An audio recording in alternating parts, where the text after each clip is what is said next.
நமக்குலாம் நிறைய துன்பமா இருக்குல்ல, வாழ்க்கையில இருக்குல்ல. சாந்தி ரொம்ப ஆடுற.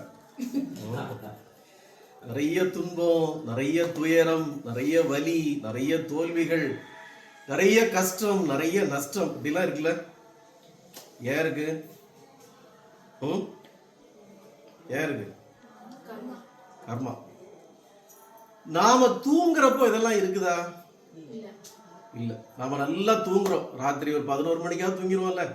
நம்ம பொதுவாக 9 மணி 10 மணிக்கு தூங்கணும். 11 12க்காக தூங்கிடும். நாம தூங்குற நேரம் இது எதுவுமே நமக்கு இல்லை, அப்படிதானே? இந்த வலி இல்லை, துன்பம் இல்லை, தோல்வி இல்லை, கஷ்டம் இல்லை, துயரம் இல்லை, எதுவுமே இல்லை. அப்ப நம்ம தூங்குறப்ப உயிரோட இருக்கிறோமா? உயிரோட இல்லையா? வினு தெரியாதா?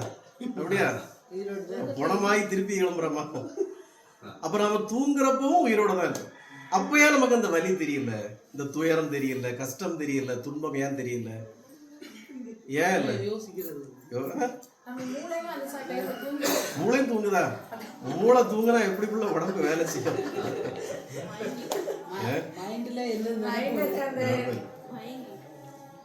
மேட்ரு ரொம்ப சிம்பிள். நாம தூங்குறப்போ இங்க ஒரு உடம்பு இன்னும் ஒண்ணு இருக்கிறது நமக்கு தெரியல.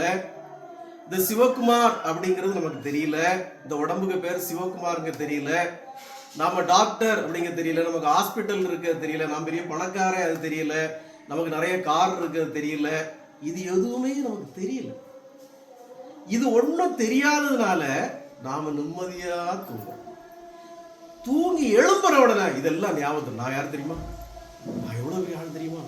நான் எவ்வளவு பெரிய கில்லாடி தெரியுமா? எனக்கு எவ்வளவு கார் இருக்கு தெரியுமா? நான் எவ்வளவு பெரிய டாக்டர் தெரியுமா? எனக்கு எவ்வளவு பெரிய ஹாஸ்பிட்டல் தெரியுமா? நான் எவ்வளவு பெரிய ஆள் தெரியுமா?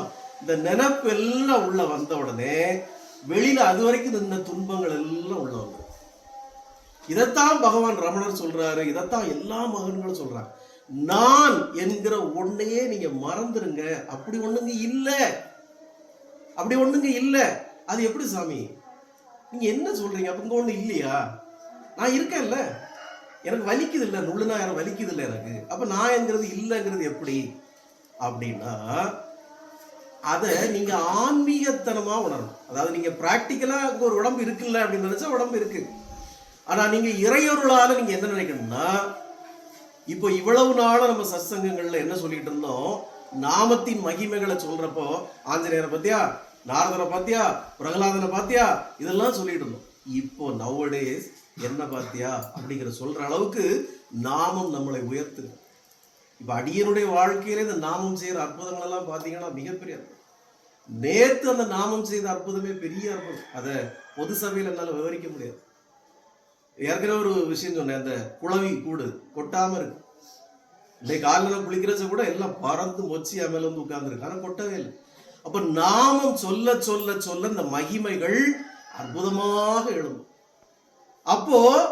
அப்பவும் ஒரு உடம்பு இருக்கும், அப்பவும் சிவகுமார்ங்கிற பேர் இருக்கும், எல்லாமே இருக்கும். ஆனா இந்த வலி, துன்பம், துயரம் எதுவுமே நம்மளை தாக்காது. அதுதான் முக்கியம். இந்த வலி, துன்பம், துயரம் எதுவுமே நம்மளை தாக்காது. இப்போ நான் இங்கதான் இருக்கேன், எனக்கு ஒரு பேர் இருக்கு, எனக்கு ஒரு ஹாஸ்பிட்டல் இருக்கு, எனக்கு ஒரு கார் இருக்கு, எல்லாமே இருக்கு. ஆனா புறத்தே உள்ள எந்த வலியோ துன்பமோ துயரமோ என்ன தாக்காது. அவர் காப்பாத்துறாரு.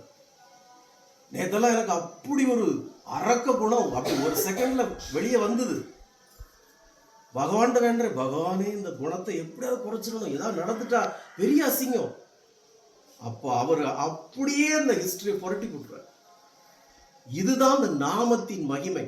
நீங்க நாமத்தை சொல்ல சொல்ல சொல்ல உங்களை எந்த வலியும் தாக்காது, எந்த துன்பமும் தாக்காது. எனக்கு கடன் இல்லையா, எனக்கு நோய் இல்லையா, எனக்கு கஷ்டம் இல்லையா, நான் சமூகத்தால புறக்கணிக்கப்படலையா, எனக்கு எதிரிகள் இல்லையா?